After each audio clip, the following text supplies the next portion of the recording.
ठीक है, 5 भाव का जो सूत्र है वो बोलना, हाथ में मत उठाओ, बोलो।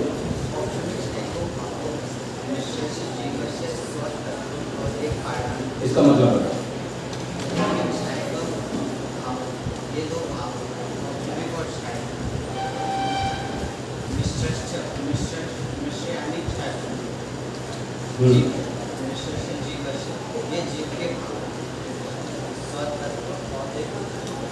सतर्क हैं, ये जीव के सतर्क हैं।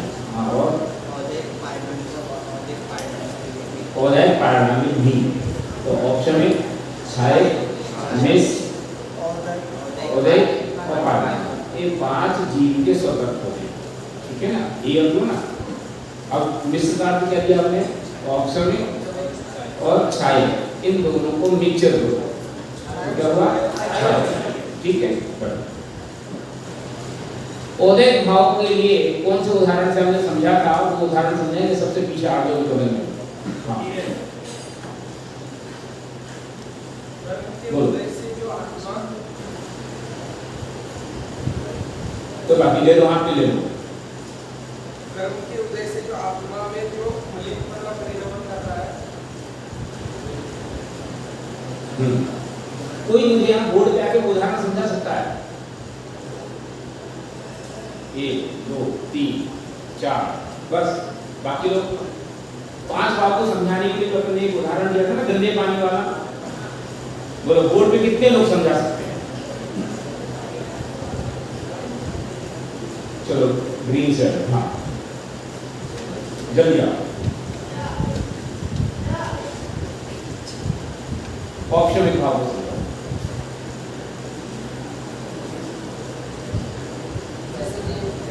पानी है, इस पानी में पहले मिट्टी आई, मिट्टी पूरे में मिली, फिर जैसे मिट्टी जो है वो मिट्टी नीचे बैठ गई, तो एक मिट्टी का अवसम हो गया हमारे कर्मों का।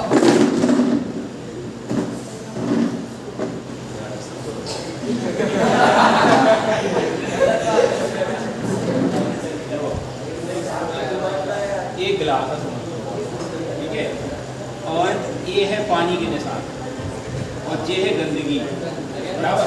अब जैसे पूरा पानी भरा है इसमें, हाँ। और इसमें जो मिट्टी है, हाँ। पहले तो पूरी में मिट्टी मिली रही, तो उसमें हमने क्या पूछा, ऑप्शन। हाँ, पहले मिट्टी मिली थी, और जब जो मिट्टी है वो मिट्टी पूरी नीचे बैठ गई, और जो ऊपर है ऊपर पानी रह गया, तो जो मिट्टी का ऑप्शन। Very good. देखो मैं 5 चित्र बना रहा हूँ, आप लोग केवल नाम बताएंगे।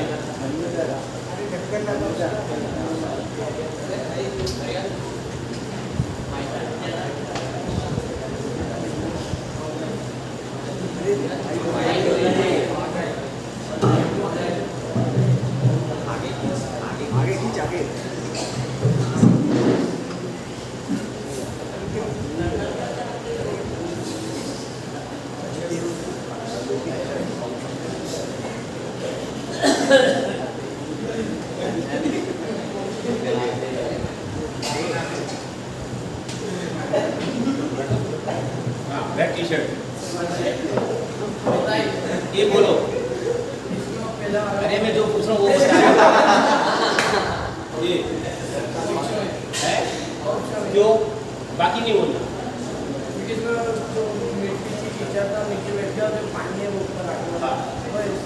ये तो उदाहरण हो गया, अब इसको सिद्धांत में समझाओ। जो आत्मा के परिणाम, जो विकारी परिणाम जो शांत हो गए,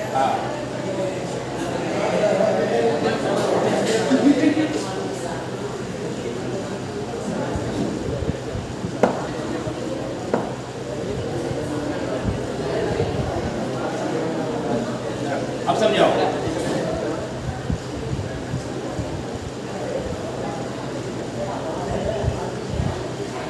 इधर है, आगे जगह है, आ जाओ। चलो भाई, चल रहे हैं।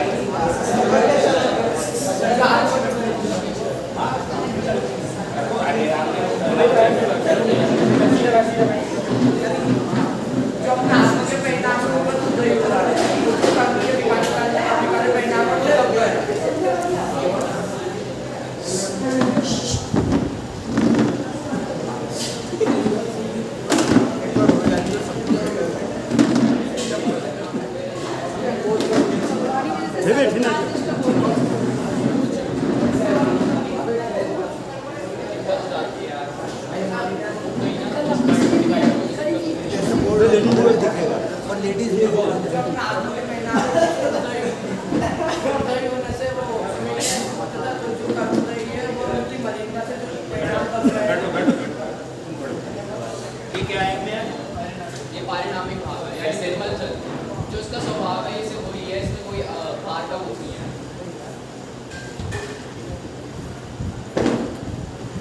ये क्या है?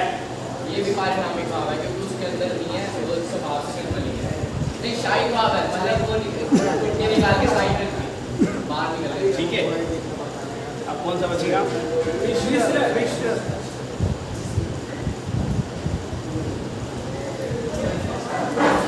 अब बोलो। देखो,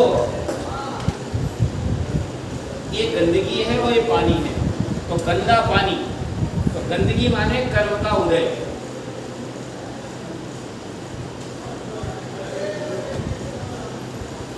बराबर? और पानी माने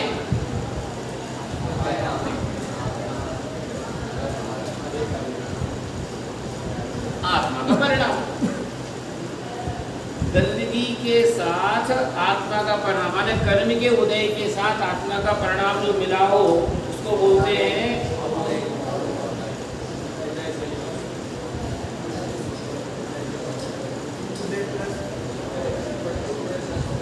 बराबर। उदय परिणाम, तो उदय और परिणाम के साथ जो आत्मा का परिणाम मिलके चले उसका नाम उदय। ठीक है।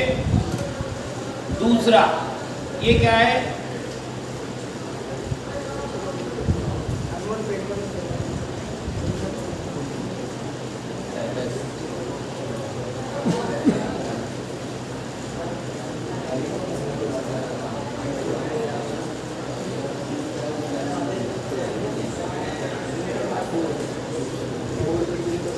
कर्म के उपशम के साथ, उपशम माने चुप हो जाना, शब जाना। गंदगी नीचे आ गई, पानी साफ ऊपर आ गया। पानी साफ तो है लेकिन गंदगी के साथ है। गंदगी के साथ होने पर भी गंदा नहीं है। गंदगी के साथ तो है लेकिन गंदा नहीं है। गंदगी नीचे बैठी है तो परिणाम तो है निर्मल, लेकिन गंदगी उसमें है कहाँ? उसके साथ सत्ता में दिखाई नहीं दे रही। इसका नाम क्या है? ऑप्शन, उपशम, दब गई। ठीक है। कोई लड़का बहुत उद्यमी था और टीचर आ गए तो चुपचाप बैठ गया, ये क्या है उसका? उपशम भाव है। कक्षा में वो सभ्यता के साथ जो बैठा हुआ है ये क्या है? उपशम भाव है। ठीक है। अब ये क्या है? ये आत्मा का परिणाम और ये क्षय कर्मों का, ये अलग हो गए। तो गंदगी का अलग होने पे आत्मा का जो निर्मल परिणाम प्रकट हुआ, गंदगी दब जाने से जो आत्मा का निर्मल परिणाम प्रकट हुआ वो गंदगी दब जाने से जो आत्मा का निर्मल परिणाम प्रकट हुआ वो गंदगी अलग हो जाने से जो निर्मल परिणाम प्रकट हुआ। फर्क क्या बात का है? ये अब परमानेंट राइट, ये जब तक कक्षा में टीचर हैं जब तक के लिए राइट। जैसे टीचर जाएंगे तो क्या और इसको राय दिया अब कक्षा में समझ गए। तो कर्म के उदय का अलग हो जाने से जो आत्मा में निर्मलता आई वो क्षय, कर्म के उपशम से जो निर्मलता आई वो औपशमिक। और जे क्यों? क्योंकि इसमें कर्म के उदय, उपशम, क्षयोपशम और क्षय किसी की भी कोई विवक्षा नहीं है। कर्म के उदय के बिना जो आत्मा का निर्मल परिणाम है वो कौन सा परिणाम है? परिणाम है। और जे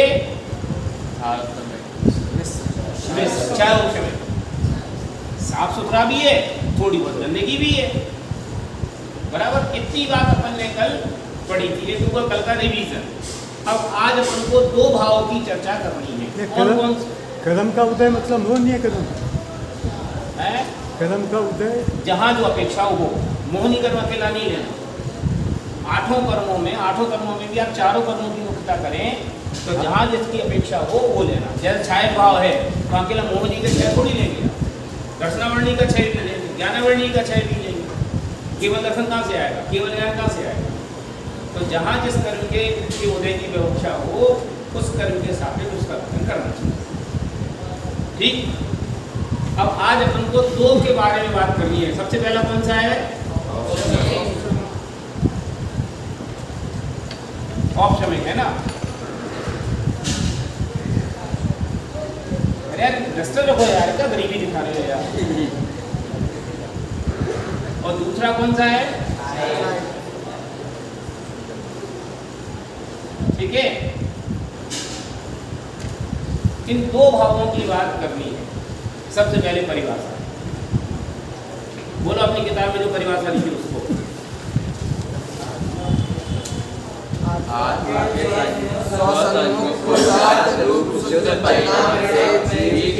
श्रद्धा तथा चारित्र संबंधी भाव मतलब जाने रूप सामक भाव होता है, इसमें तीन बातें हैं। एक,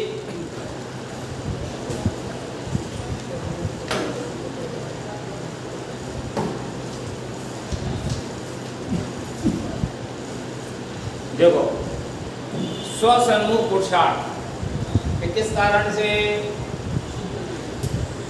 कर्म कैसे धरे? आत्मा ने मेहनत करी, तो पुरुषार्थ कौन सा?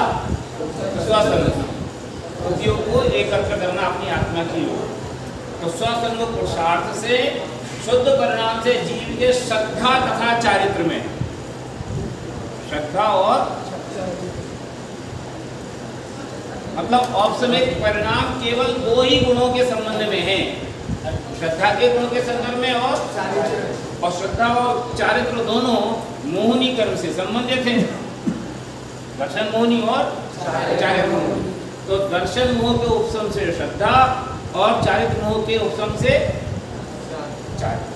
तो उपशम श्रद्धान और उपशम चारित्र, इसको औपसमिक सम्यक दर्शन और इसको औपसमिक चारित्र ये बोल सकते हैं, बराबर। फिर आगे अब हुआ क्या कि इनका उपशम हुआ। अब उपशम में क्या हुआ? सामने नहीं आया।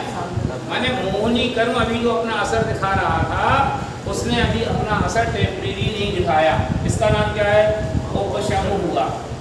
ये इसकी परिभाषा हो गई। मोहनी कर्म के उपशम से जो आत्मा का और परिणाम प्रकट हुआ श्रद्धा या चारित्र गुण संबंधी, उसका नाम क्या है?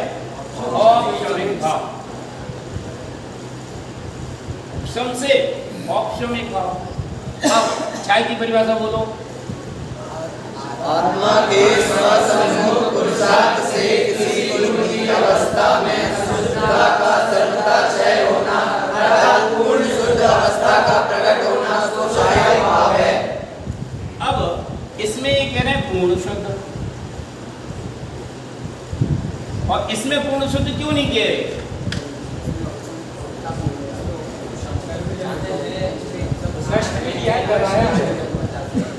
अरे पूर्ण शुद्ध तो ये भी है, ये भी पूर्ण शुद्ध है, लेकिन इसकी पूर्ण शुद्धता में और इसकी पूर्ण शुद्धता में क्या अंतर है? इसकी शुद्धता है टेम्परेरी और इसकी शुद्धता है परमानेंट। इसलिए हम उसी सज्जनता को अवार्ड देंगे जो परमानेंट होए।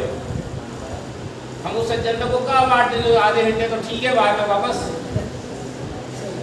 समझ गए? इसलिए इसको पूर्ण शुद्ध नहीं कहा। क्यों?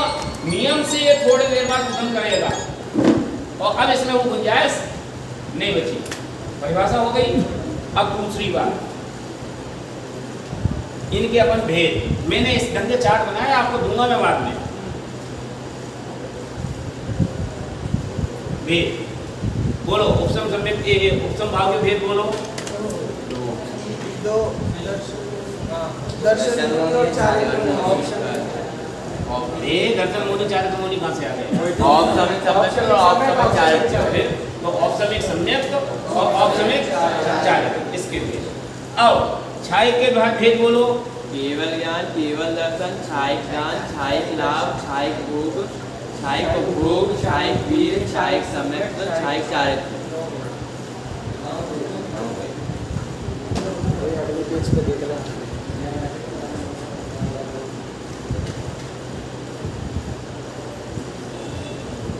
नौ भेद एक मिनट में याद होंगे। कैसे कि 5 तो लब्धियां कौन कौन सी?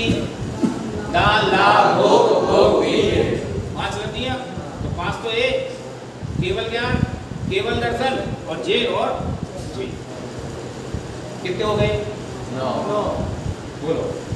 दान, लाभ, भोग, भोग, वीर्य, केवल ज्ञान, केवल दर्शन। दूसरा सरल तरीका याद करने का। घाती कर्म कितने? 4। कौन कौन से? ज्ञानावर्णी, दर्शनावर्णी, मोहनीय, बराबर। अब ज्ञानावर्णी के कारण केवल ज्ञान, ठीक है, दर्शनावरण के कारण ठीक है, मोहनी के कारण वो है ना मोहनी के दर्शन और चारित्र, और अंतराय के कारण दान, लाभ, भोग, वीर्य। बोलो कठिन है। 4 घाती कर्म नष्ट हुए, 9 गुण प्रकट हुए। तो 9 क्यों हो गए? कि 5 तो इसके कारण हो गए और 2 इसके कारण हो गए, बाकी दोनों के कारण एक एक हो गए। तो दर्शनावरण गया, एक ज्ञानावरण गया, तो ज्ञानावरण के कारण केवल ज्ञान पैदा हुआ। अब केवल ज्ञान के स्वरूप की चर्चा अपना भी नहीं करेंगे, ठीक है। फिर दर्शनावरण गया तो केवल दर्शन पैदा हुआ, बराबर। फिर मोहनी गया तो चारित्र प्रकट हुआ। फिर अंतराय गया तो 1 2 3 4 5 दान, लाभ, भोग, उपभोग और वीर्य जो अंतराय के लिए बाधक थे। याद हुए नहीं हुए? बोलो। दान, लाभ, भोग, भोग, वीर्य, केवल ज्ञान, केवल दर्शन, चारित्र। अब दान, लाभ, भोग, भोग, वीर्य, केवल ज्ञान, केवल दर्शन, बराबर। अब इसको 4 घाती कर्मों के क्रम से बोलो, सोच सोच के। केवल ज्ञान, केवल दर्शन, चारित्र, दान, लाभ, भोग, वीर्य। ख्याल में आ गया? आपको कैसी घुमाया आप घूमो। 4 घाती कर्मों की अपेक्षा से बात करो तो बता सकते हैं, वैसे बात करो उनकी प्रकृतियों के आधार से तो बता सकते हो। तो औपसमिक सम्यक के 2 भेद, उपसम भाव के 2 भेद, सम्यक और चारित्र। क्यों? आसान चाहिए ना क्यों? इसलिए क्योंकि ये वाला मामला केवल मोहनी कर्म फिट होता है, माने उपशम मोहनी कर्म का ही संबंध है। माने कर्म की 4 अवस्थाएं थी ना, याद है? उदय, उपशम, क्षय और क्षयोपशम। कर्म की 4 अवस्थाएं थी, ये तो याद है कि नहीं? उदय, उपशम, क्षय, क्षयोपशम। अब 8 कर्म है, इसमें जो अघातीय कर्म है उनकी सिचुएशन क्या है कि उनमें या तो ये होगा या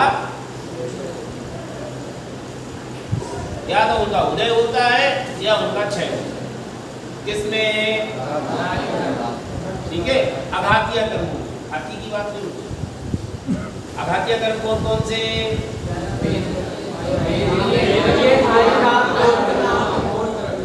वेदनी, मोहनी, आयु, नाम, गोत्र नहीं।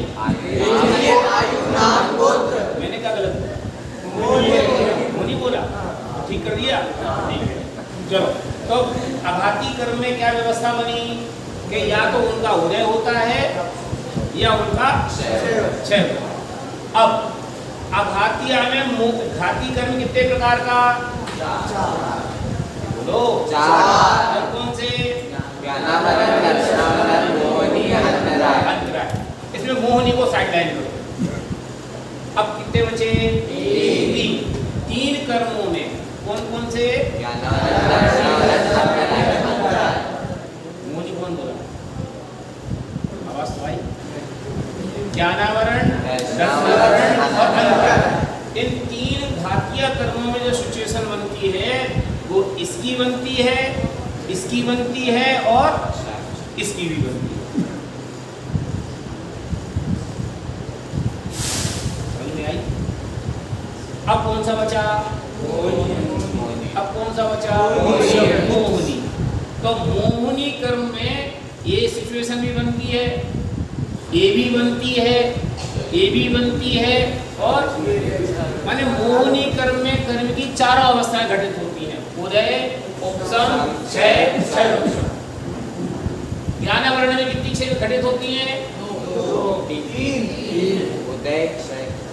बोलो, ज्ञानावरण में कितनी क्षय घटित होती है? कौन कौन सी? उदय, क्षय, क्षयोपशम। और आयु कर्म में उदय और क्षय। तीन और उदय। मैं लिख दूं, मैं इसको मिटाना नहीं चाहता।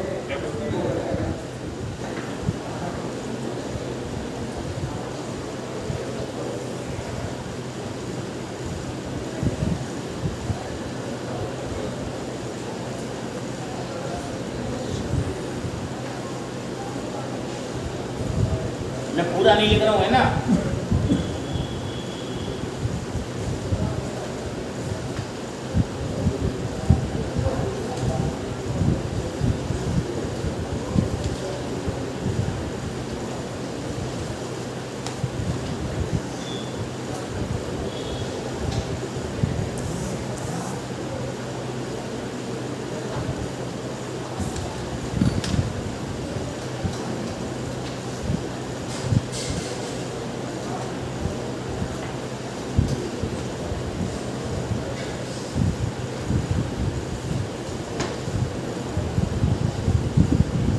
ख्याल में आ गया, नहीं आया?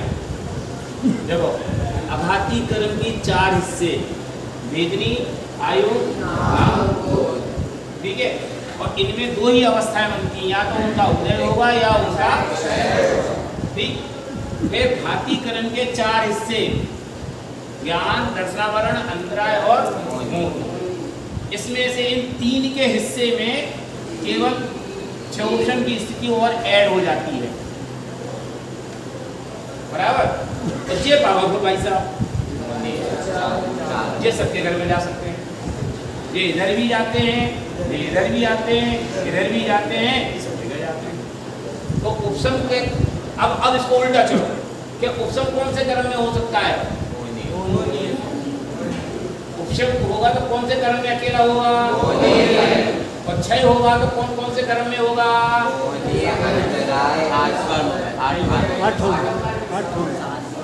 अरे 7 कौन बोल रहा है? क्षय होगा तो कौन कौन से कर्म में होगा? 8 में। यहाँ भी है, यहाँ भी है, यहाँ भी है। तो 8 कर्मों में क्षय हुआ ना। उपसम हुआ तो कहाँ कहाँ हुआ? उपसम हुआ तो कहाँ कहाँ हुआ? ठीक है। अब क्षयोपशम होगा तो कहाँ कहाँ होगा? ठीक है। क्षयोपशम होगा तो कहाँ होगा? ठीक है, समझ में आ गई? अब लौट के अपने मूल मुद्दे पे आ जाओ। ये इसलिए मैंने बीच का पार्ट अलग पार्ट खोल दिया। अपन का भेद पे थे ना, भेद सम्यक और चारित्र। ऑप्शन में एक बात अरे हो गए यार। सुनो, उपसम भाव के 2 भेद थे, कौन कौन से? अब मेरा प्रश्न ये है कि उपसम भाव के 2 ही भेद क्यों होते हैं? यार इतनी देर रामायण पढ़ी अभी भी समझ में नहीं आई। प्रश्न सुनो, उपसम भाव के 2 भेद, उपसम एक, उपसम सम्यक और उपसम चारित्र। प्रश्न मेरा ये है कि उपसम भाव के 2 ही भेद क्यों? बस। बाकी लोग फिर से प्रश्न बोल रहा हूं। उपसम भाव के 2 भेद कौन कौन से? उपसम सम्यक और उपसम चारित्र, बराबर? मेरा प्रश्न ये है कि कि उपसम भाव के दो ही भेद क्यों?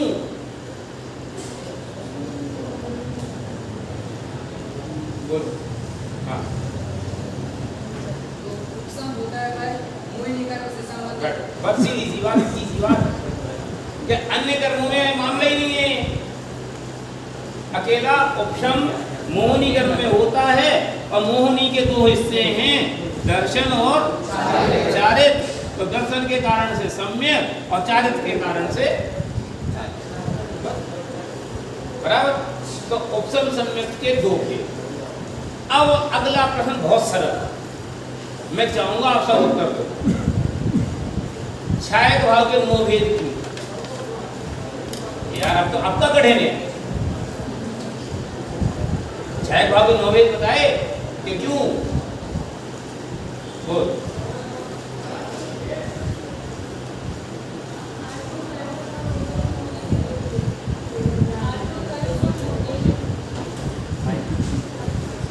आगे बोलो।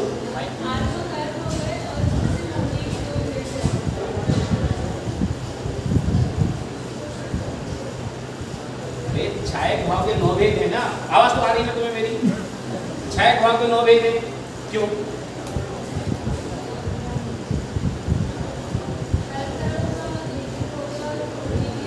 हर कर्म माने ज्ञानावरण, रसावरण, आयु, नाम, लोक सबके।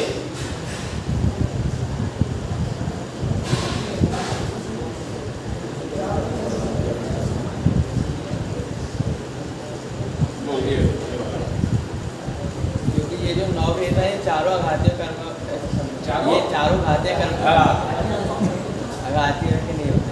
आघातीय की विवक्षा है गुण है। आघातीय कर्म के कारण से भी छायक भाव होता है, लेकिन यहाँ उसकी चर्चा गुण है। नहीं तो आप अपने दिमाग में फिर और आठ होता है, यहाँ उनकी चर्चा नहीं है।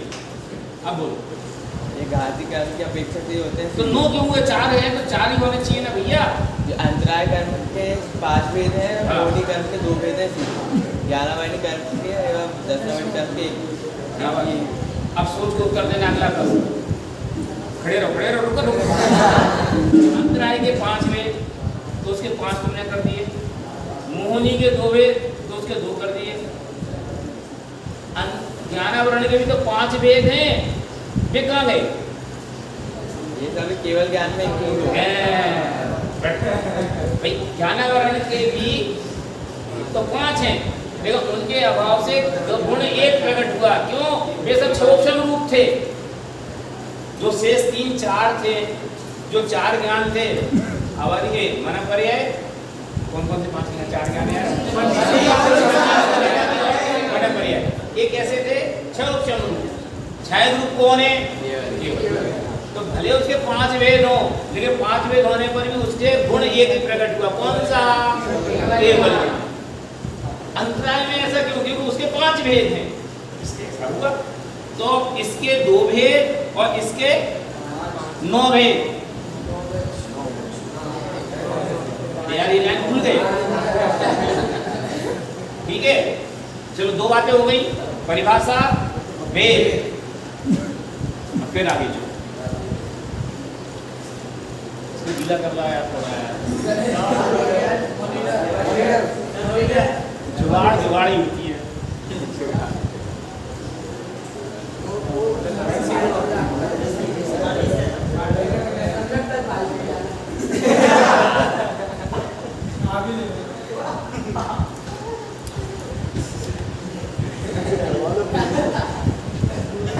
अब देखो, मैं बताऊंगा नहीं, मैं आपसे पूछूंगा। अपन ने पहले परिभाषा पढ़ ली, फिर उसके भेद पढ़ लिए। अब के इसके स्वामी कौन कौन? तो उपशम भाव के 2 भेद थे। कौन कौन से? सम्यक और चारित्र। इसके 9 भेद थे, ज्ञान, दर्शन, बराबर। अब उपसम भाव के स्वामी कौन कौन हो सकते हैं? बताओ, बोलो। तो तुमको नहला रहा है, ड्राई क्लीन करना तो नहला रहा है। उपशम भाव के जीव होंगे कि औपशमिक इनका औपशमिक सम्यक होगा, औपशमिक चारित्र होगा। गया। तो किस किस को होगा? हाँ, चौथे गुण स्थान बराबर। और पांचवा, चलो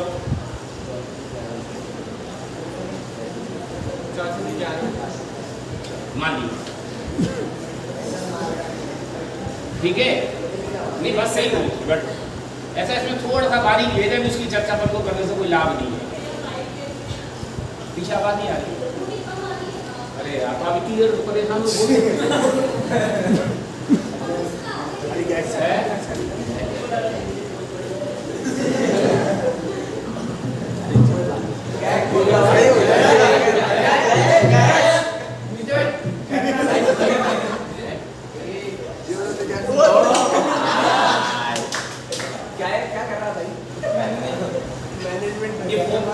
क्या है, क्या कर रहा है? आदि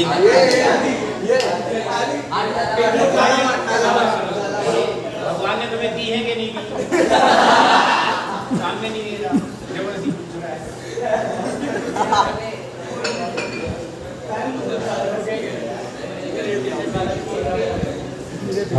अब आई बिना माइक की चल रहा है। इसको टाइट देखो, अब अपन इसकी बात करें स्वामियों की। आज अपन को छाया ये दोनों ही भाव निपटाएंगे, इसके बिना मैं खत्म नहीं करूँगा कक्षा, इसलिए जितनी जल्दी करो जल्दी करो। देखो, सम्यक दर्शन और चारित्र एक उपशम भाव के लिए बराबर। तो उपशम सम्यक दर्शन कहाँ होता है? वैसे दो जगह होता है, उपशम सम्यक और द्वितीय उपशम। अभी इस चक्कर में अपन नहीं पढ़ो, ठीक है? नहीं तो आपको कंफ्यूजन होगा। छठवें गुण स्थान जाओगे, सातवें में जाओगे तो कहाँ पर बोल के आओगे, ठीक है? आग्रहकरण, अपूर्वकरण, अनियमितकरण, दुनिया भर में चले जाओगे। इसलिए चौथे गुण स्थान से लेकर के ये हुआ 11वें गुण स्थान। उपशम चारित्र कहाँ होता है?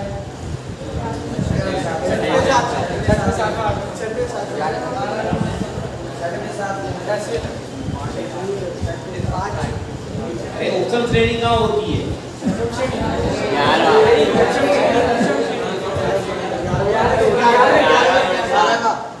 8, 9, 10, 11 बराबर, ठीक है। अब छायक सम्यक छायक भाव वाले कितने लोग? सोच के बताओ। एक ही जगह होता है क्या? बाकी लोग तो पढ़ाने मैंने कहीं पढ़ लिया ना, तो इस सब आपके पाठ में लिखा है। बोल।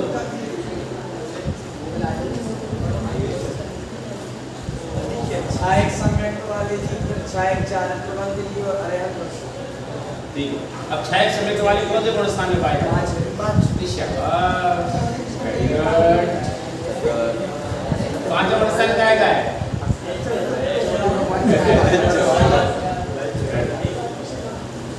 छायक सम्यक, छायक चारित्र और गुण स्थानादि 3 जगह पाए गए। माने जहां जहां 6 हो सकता है वहीं तो पाए जाएंगे। तो चौथे गुण स्थान से लेकर के गुण स्थाना, अब जहां जिसकी व्यवस्था वो ले रहे नहीं, तो आपको आपने पूरे गुण स्थान बताया। तो जहां जहां चौथे गुण स्थान वाला जाएगा, छायक सम्यक दृष्टि वो गुण स्थान भी तो कहलाएगा छायक भाव का, ठीक है? तो इसके स्वामी ए हो गए। अब देखो, ए वाले कम होंगे कि ए वाले कम होंगे? सोच के बताओ, काउंटिंग में कम कौन होंगे?